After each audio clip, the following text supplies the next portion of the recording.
जय हिंद साथियों, मैं प्रकाश पाटीदार स्वागत करता हूं आप सबका फिर से एक बार कल्याणी आईएएस एकेडमी के इस ऑनलाइन प्लेटफॉर्म पर। दोस्तों, आज के इस वीडियो में हम लोग समीकरण एवं गुणनखंड, आज का जो हमारा टॉपिक है दोस्तों, समीकरण एवं गुणनखंड, इक्वेशन एंड फैक्टर्स पढ़ने जा रहे हैं दोस्तों।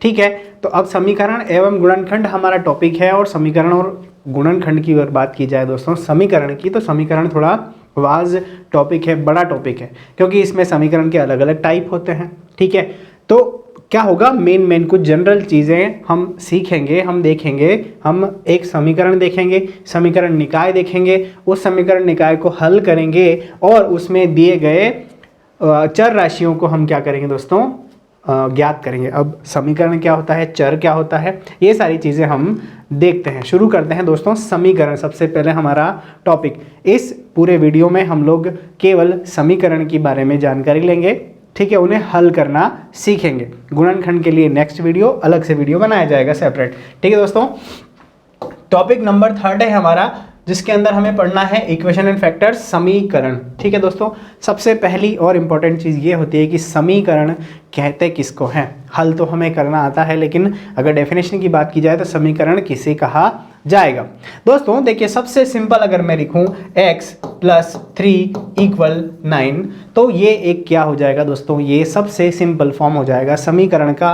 या ये कह सकते हैं कि मान लो 3y = 9, इस तरीके से भी अगर लिखा जाता है तो ये क्या होता है, एक समीकरण होता है, जिसके अंदर मुख्य रूप से क्या होता है दोस्तों, एक होता है वेरिएबल, एक होता है कांस्टेंट। ठीक है, वेरिएबल कांस्टेंट मतलब कि एक होता है ये चर राशि है दोस्तों, ये अचर राशि है। चर अचर हमने अच्छे से पढ़ा है, जानकारी हमें होगी। अचर मतलब जिसकी वैल्यू क्या हो, फिक्स हो। 3 है तो 3 है, 3.1 नहीं हो सकता, 2.9 नहीं हो सकता, लेकिन x का मान कुछ भी हो सकता है। ये बीज गणित है दोस्तों, बीज गणित का ये टॉपिक है, जिसके अंदर दो चीज़ें होती है, चर एवं अचर, कांस्टेंट और वेरिएबल्स। ठीक है, तो देखिए दोस्तों, कांस्टेंट, अब इसे वेरिएबल क्यों कहा गया है, ये भी एक चीज़ है दोस्तों। जब भी सवाल किया जाता है गणित में, तो हम मान लेते हैं कि माना कि आयु x वर्ष है, माना कि लंबाई x मीटर है, माना कि स्पीड x km/h है, मानते हैं तो सबसे पहले क्या लिखते हैं दोस्तों, x।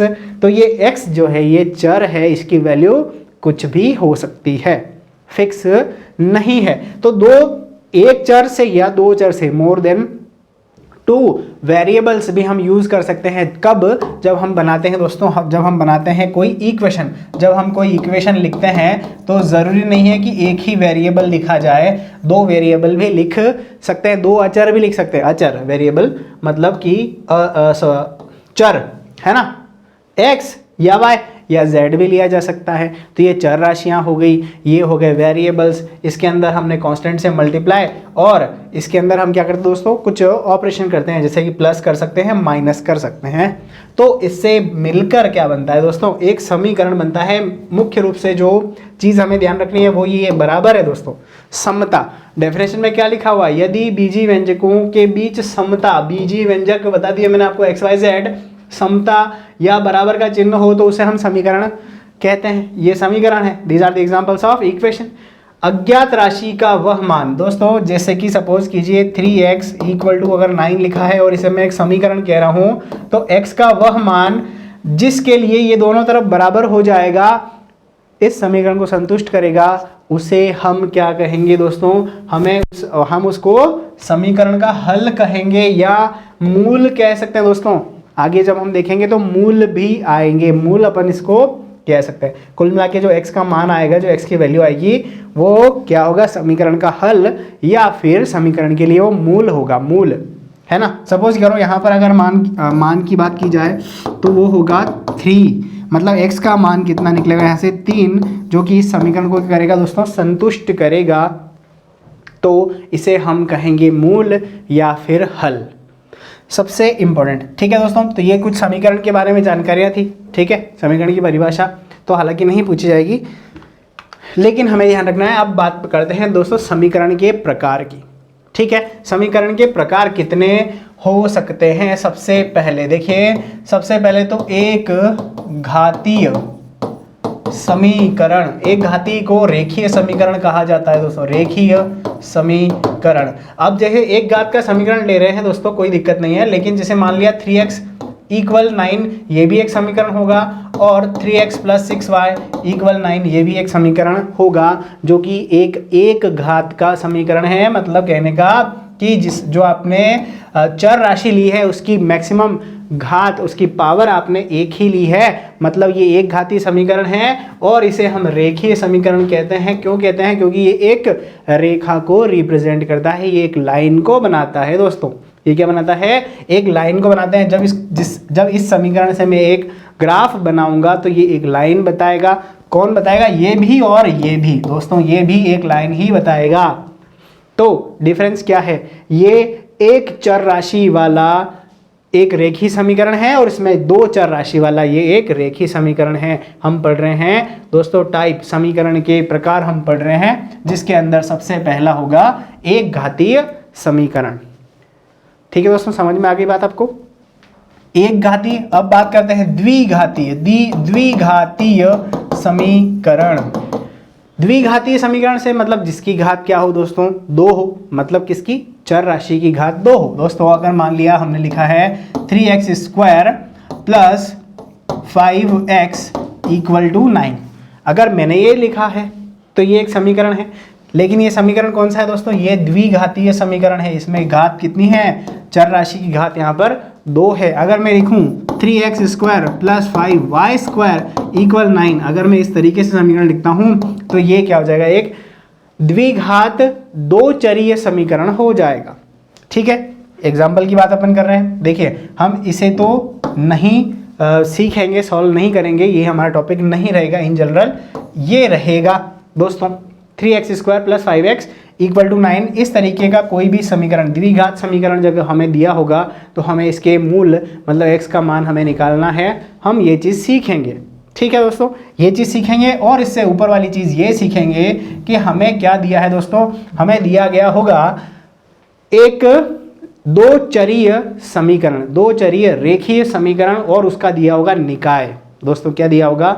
निकाय, जिसे हम हल करेंगे। अब इसके बाद त्रिघात समीकरण भी होता है दोस्तों। त्रिघात समीकरण होता है। त्रिघात समीकरण मतलब x की power 3 2x square plus 3x plus 5 equal to 0, कुछ इस तरीके से समीकरण दिया गया हो, त्रिघात समीकरण होगा।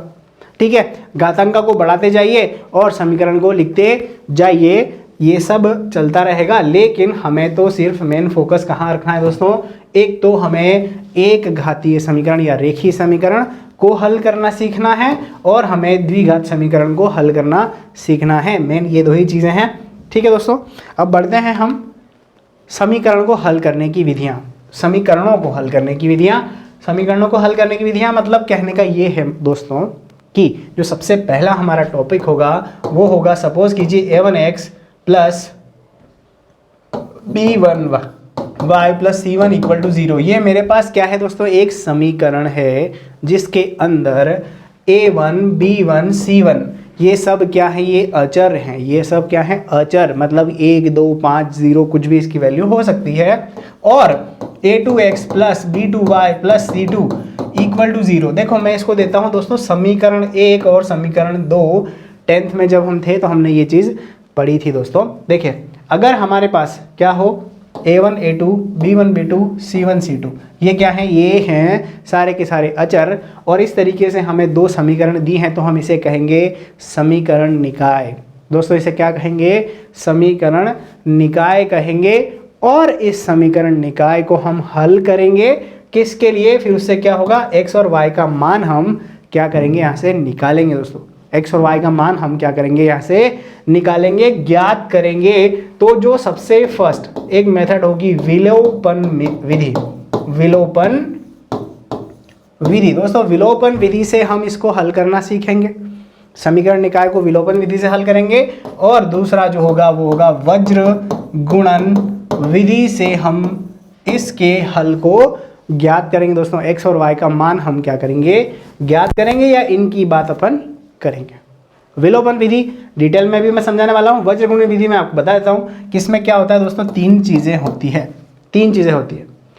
जब भी आपको कोई समीकरण निकाय दिया होगा दोस्तों, तो उसके क्या हो सकते हैं, एक तो अद्वितीय हल हो सकता है। अद्वितीय हल को यूनिक सॉल्यूशन कहते हैं, और उसका मतलब होता है कि x और y का एक मान निकलेगा, एक स्पेशल।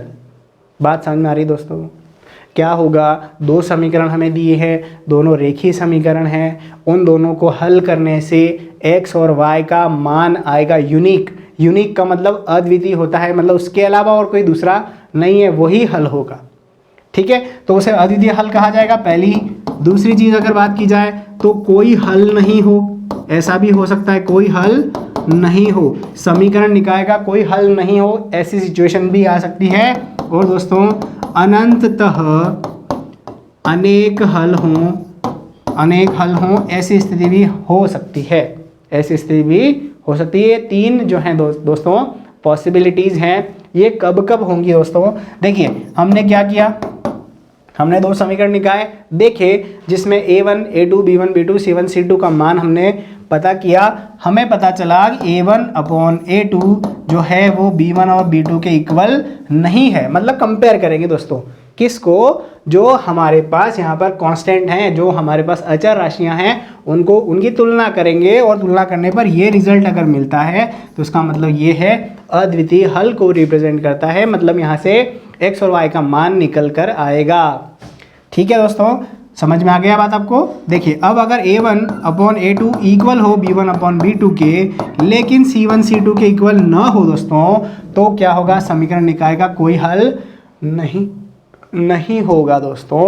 और बात की जाए अगर a1 upon a2 equal b upon b2 और इक्वल c1 अपॉन c2, तो दोस्तों क्या होंगे, इस समीकरण निकाय के अनंततः अनेक हल होंगे। ठीक है, वज्र गुणन विधि जब हम करते हैं दोस्तों, तो सबसे पहले ये चीज़ चेक करते हैं। अगर ऐसा होता है तो हम आगे बढ़ते हैं x और y के मान के लिए, मतलब हल जो है वो आगे बढ़ने वाला है, इन दोनों कंडीशन में आगे नहीं बढ़ेगा। ठीक है दोस्तों, बात समझ में आ गई आपको? इस कंडीशन में हमें आगे हल करना नहीं होता है। ठीक है, तो हम बढ़ते हैं दोस्तों, ये बेसिक चीज़ें हो चुकी हैं, इन दोनों विधियों की बात अपन करेंगे। अब बढ़ते हैं हम हमारे प्रश्न की तरफ कि प्रश्न किस तरीके से आ सकता है। दोस्तों समीकरण के ऊपर इस तरीके का प्रश्न भी आ सकता है कि दिए गए समीकरण निकाय का हल, समीकरण निकाय आपको दो समीकरण दिख रही हैं, इनका हल विलोपन विधि से ज्ञात कीजिए। ठीक है दोस्तों, विलोपन विधि से ज्ञात कीजिए प्रश्न है हमारे पास। तो हम लिखते हैं दोस्तों यहाँ पर हल दिया गया समीकरण निकाय। दोस्तों मैंने अभी विलोपन विधि समझा ही नहीं है, प्रश्न हल कर रहे हैं, समझ लेंगे। ठीक है, निकाय, ठीक है, दिया गया समीकरण निकाय 2x plus 3y equal to 5, और इसे इक्वेशन नंबर आप समीकरण एक, इक्वेशन मतलब समीकरण एक नाम दे दीजिए। देखिए दोस्तों, ठीक है, ये समीकरण निकाय हमें दिया है ना। विलोपन विधि का मतलब ये होता है कि इन दोनों समीकरणों में से क्या करिए, या तो x को हटा दीजिए या y को हटा दीजिए सबसे पहले।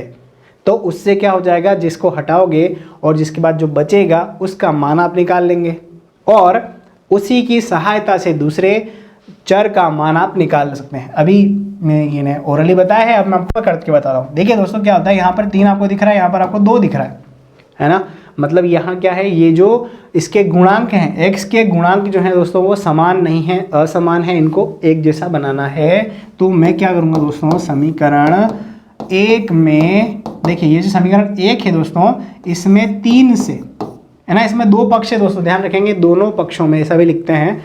तो समीकरण एक के दोनों पक्षों में 3 से, और समीकरण 2 के दोनों पक्षों में किससे गुणा करेंगे दोस्तों, 2 से गुणा करने पर।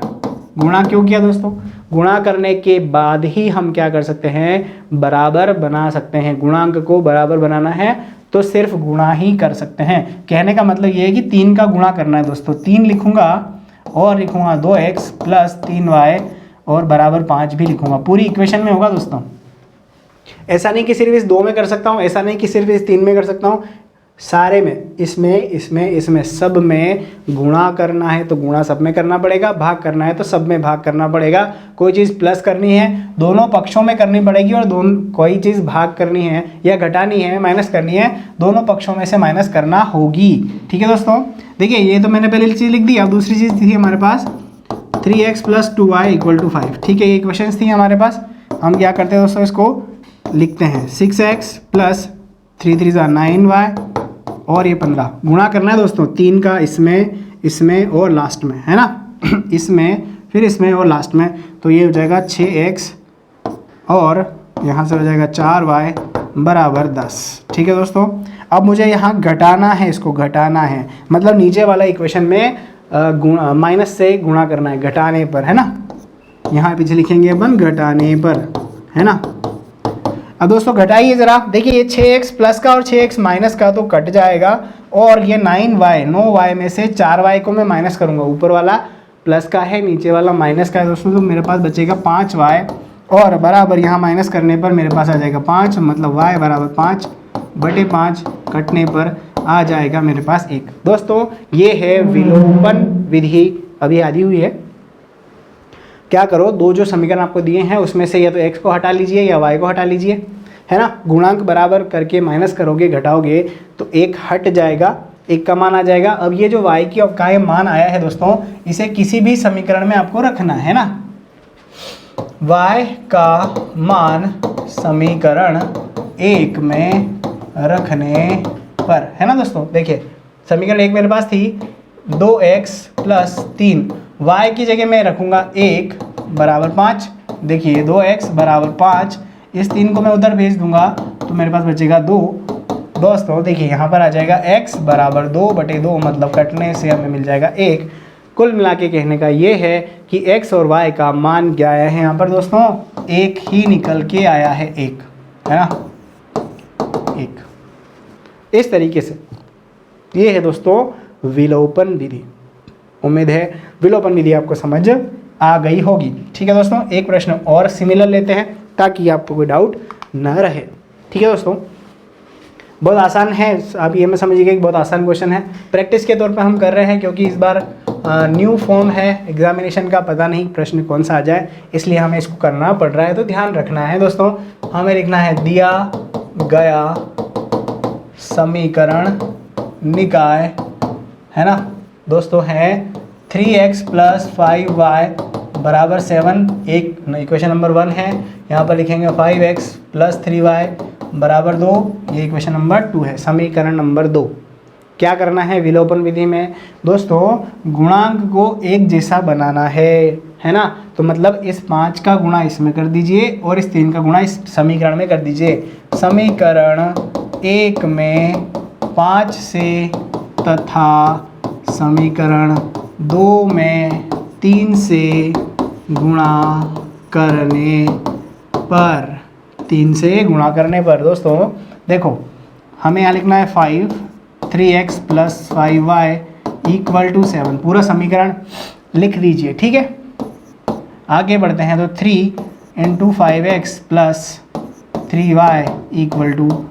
ठीक है, गुणा करते हैं, अब गुणा करते हैं दोस्तों। देखिए ये हो जाएगा 15x + 25y = 35। ठीक है दोस्तों, 5 3 15, 25 और 35। ठीक है, यहाँ पर अगर गुणा करते हैं तो 15x, 15x, 3 3 9y = 3 2 6।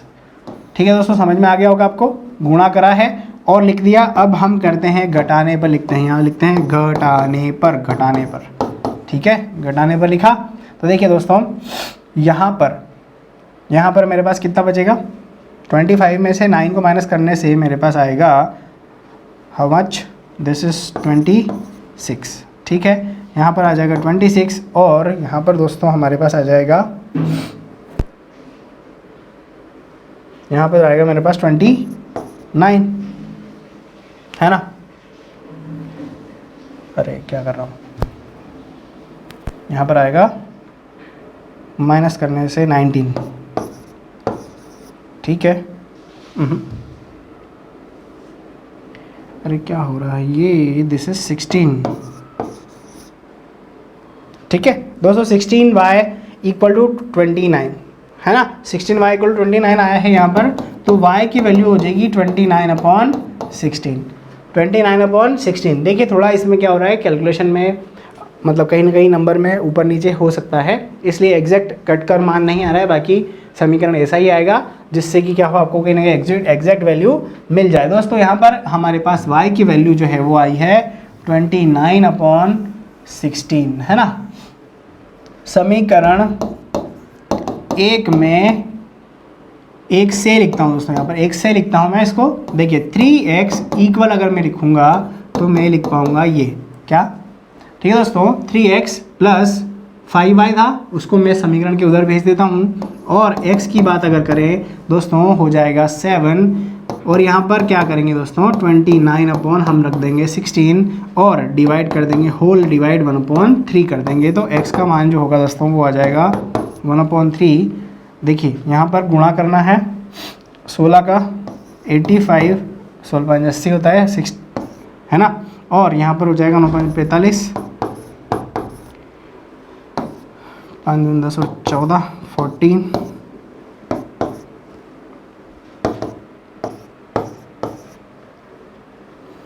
80 45 65। दोस्तों कुछ इस तरीके से यहाँ से आंसर आ रहा है ना। देखिए यहाँ पर ये इतने सारे फ्रैक्शन इसलिए आ रहे हैं क्योंकि हो सकता है कहीं ना कहीं नंबर ऊपर नीचे हो गया है। बाकी ये मेथड इस तरीके से हमें करना है। यहाँ पर ये y की वैल्यू आ जाएगी, विलोपित करने पर हमें y की वैल्यू मिल जाएगी, y का मान मिल जाएगा।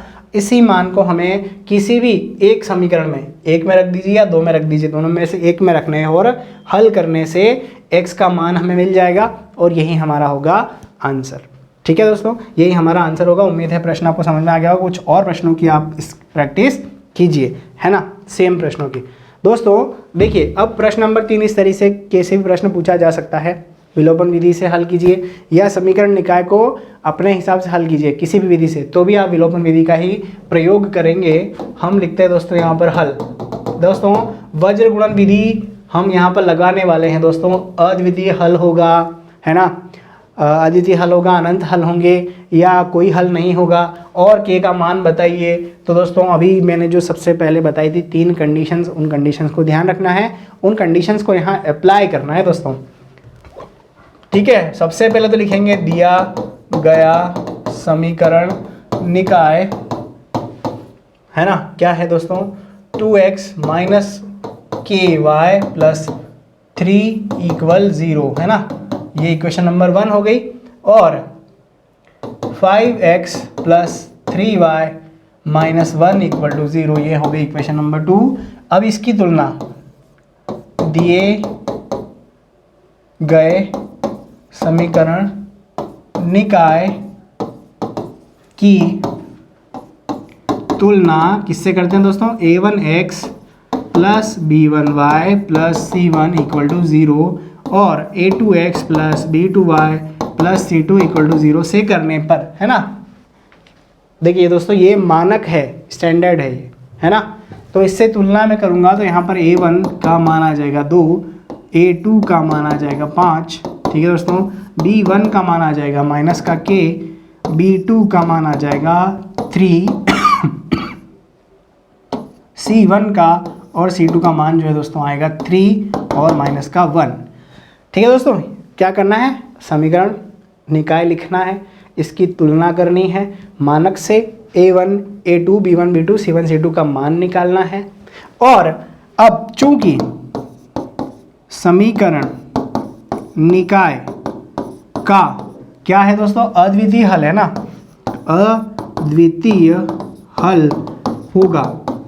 कब होगा दोस्तों, कंडीशन क्या है, a1/a2 इक्वल नहीं होना चाहिए दोस्तों b1/b2 के इक्वल नहीं होना चाहिए। ये कंडीशन होती है दोस्तों, किसके लिए, ये कंडीशन होती है अद्वितीय हल के लिए। तो a1 a2 का मान रखना है 2/5। देखिए दोस्तों 2/5 बराबर नहीं होगा माइनस के अपॉन किसके दोस्तों, 3 के, k/3 के। और इसे हल करने पर देखिए दोस्तों k को हल करूँगा तो k की वैल्यू आ जाएगी दोस्तों 3 दूनी 6, 6/5, है ना दोस्तों, माइनस का 6/5। देखिए दोस्तों k के मान -6/5 को छोड़कर बाकी सबके लिए क्या होगा, अद्वितीय हल होगा।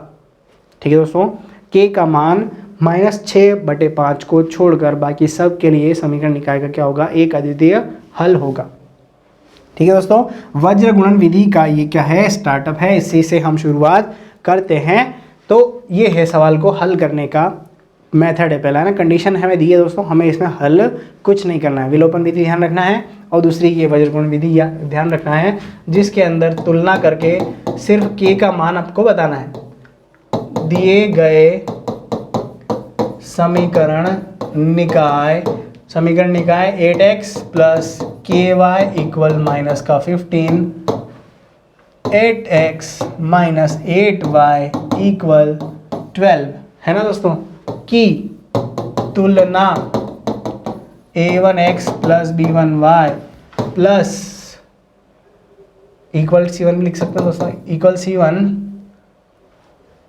व a2x plus b2y plus equal c2 से करने पर। दोस्तों यहाँ कंफ्यूज नहीं होना है कि प्लस c1 था, इस बार जो है इक्वल c1 लिख दिया, कोई दिक्कत नहीं है ना, कर सकते हैं ऐसा, है ना दोस्तों। देखिए यहाँ पर a1 का मान आएगा, a1 का मान आएगा 8, a2 का मान हमारे पास आएगा दोस्तों, अगेन ये भी 8 है, b1 और b2 का मान हम देखेंगे तो आएगा k, और k के बाद आएगा माइनस का 8, c1 और c2 का मान आप देखेंगे दोस्तों आएगा माइनस का 15 और 12। ठीक है दोस्तों, क्या है, कोई हल ना हो। मैंने जो 3 कंडीशन आपको समझाई है दोस्तों, उन्हीं के ऊपर उन्हीं को ध्यान रखना है। चूंकि क्या है दोस्तों, कोई हल ना हो, कोई हल ना हो कि क्या कंडीशन है दोस्तों, a1/a2 इक्वल होना चाहिए b1/b2 के, लेकिन इक्वल नहीं होना चाहिए दोस्तों c1/c2 के, यह कंडीशन होती है। तो देखिए दोस्तों यहाँ पर 8/8 बराबर हो जाएगा k बटे माइनस का 8, और बराबर नहीं होगा दोस्तों -15/12। ठीक है दोस्तों, देखिए यहाँ पर ये तो कट गया, -8 का गुणा इधर मैं कर दूंगा, है ना, तो यहाँ पर k की वैल्यू आ जाएगी -8। मतलब k का मान अगर -8 हम रख देंगे तो इस समीकरण का क्या होगा दोस्तों, कोई हल नहीं होगा। k बराबर -8 के लिए समीकरण निकाय का कोई हल नहीं होगा। ठीक है, बस इतना ही हमें करना है, कंपेयर करना है, और जो कंडीशन दी है उसके अंदर वैल्यू रख के हमें k का मान बताना है दोस्तों। ठीक है, ये वज्र गुणन विधि का क्या है, एप्लीकेशन है। वज्र गुणन विधि थोड़ी अलग होती है, लेकिन इतना गहराई में हमें जाने की आवश्यकता फिलहाल नहीं है दोस्तों। दिए गए, सेम क्वेश्चन है, अनंत हल के लिए बात कर रहे हैं। दिए गए समीकरण निकाय के निकाय है ना दोस्तों, समीकरण निकाय क्या है यहाँ पर, 3x माइनस 8y बराबर 2 और 2x प्लस y बराबर 1 की हम करते हैं दोस्तों यहाँ तुलना a1x plus b1y plus c1 equal to 0 या इक्वल c1 कर लीजिए, व a2x plus b2y equal c2 से करने पर। ठीक है दोस्तों, अगर इसे तुलना करता हूँ मैं तो a1 इक्वल लिखता हूँ, a1 इक्वल लिखता हूँ 3, a2 इक्वल लिखता हूँ दोस्तों a2 इक्वल 2। ठीक है, b1 इक्वल माइनस का 8, b2 इक्वल 1 है ना, और c1 equal to c2 equal भी यहाँ पर है 1। दोस्तों अनंत हल होंगे, अनंत हल होंगे चूंकि दिया है समीकरण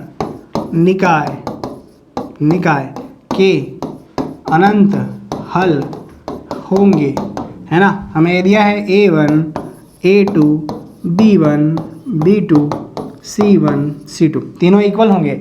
जब तीनों इक्वल होंगे ना दोस्तों, तभी क्या होंगे, इसके अनंत अनेक हल होंगे। और इस कंडीशन के लिए हमें लिखना है 3/2 इक्वल, दोस्तों यहाँ कहीं पर k नहीं दिख रहा है हमें, है ना दोस्तों, k तो कहीं मिला नहीं। तो k को प्राप्त करने के लिए हम क्या करते हैं दोस्तों, k को लिख देते हैं कहाँ पर, चलो यहाँ लिख देते हैं, ठीक है, ये के लिख दिया हमने। 3/2 इक्वल होगा दोस्तों -8/1 इक्वल होगा दोस्तों 2/k के, है ना। हमने यहाँ पर इक्वेशन नंबर 2 में ये ले लिया है दोस्तों k, है ना। देखिए किसी भी दो को तुलना कर लीजिए, या तो इन दोनों को कर लीजिए या फिर इन लास्ट को कर लीजिए। तो क्या होगा दोस्तों, देखिए k का मान निकालने के लिए हमें क्या करना है दोस्तों, -8/1 को 2/k के इक्वल रखना है। k बराबर हो जाएगा 2/-8, मतलब ये हो जाएगा k इक्वल टू -1/4।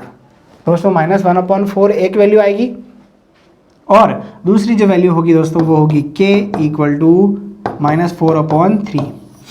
ठीक है, इन दोनों मान के लिए दोस्तों क्या होगा, इस निकाय के अनंत अनेक हल होंगे, है ना। इन्फिनाइटली मैनी सॉल्यूशन, बहुत सारे सॉल्यूशन होंगे जिनको कि हमें ज्ञात करने की ज़्यादा ज़रूरत नहीं है दोस्तों, नहीं है। ठीक है, तो मुख्य रूप से दोस्तों जो समीकरण निकाय हमें दिया था, हमें दो रेखीय समीकरण दिए थे, ठीक है, जिसमें दो चर थे। उन चरों को, उन दोनों समीकरणों को हल करके हमने x और y के मान बताए थे। ठीक है, हो सकता है प्रश्न इस तरीके से आ सकता है 5 अंक के लिए। ठीक है, कुछ और प्रश्नों की आप खुद प्रैक्टिस कीजिएगा।